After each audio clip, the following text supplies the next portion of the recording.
Oletko yrittäjänä itse tietoinen siitä, että montako ammattipätevyyden jatkopäivää sinulla on vielä käymättä?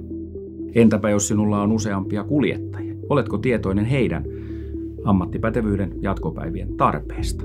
Miten sitten se tilanne, että jos sinulla vaikka kuljettaja tulee sanomaan muutamaa viikkoa ennen kuin ne jatkopäivät tulisi olla käytynä, niin sanoo, että minulla on kaikki 5 päivää käymättä.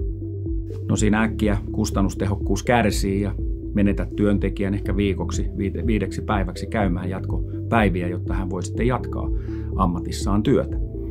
Joten ei todellakaan varmasti ole kustannustehokasta. Voisiko tähän olla jonkinlainen ratkaisu? Voisiko olla sellainen järjestelmä, joka kertoo sinulle sen, että mikä sinun jatkopäivien tarpeesi on ja mikä sinun työntekijöidesi jatkopäivien tarve on?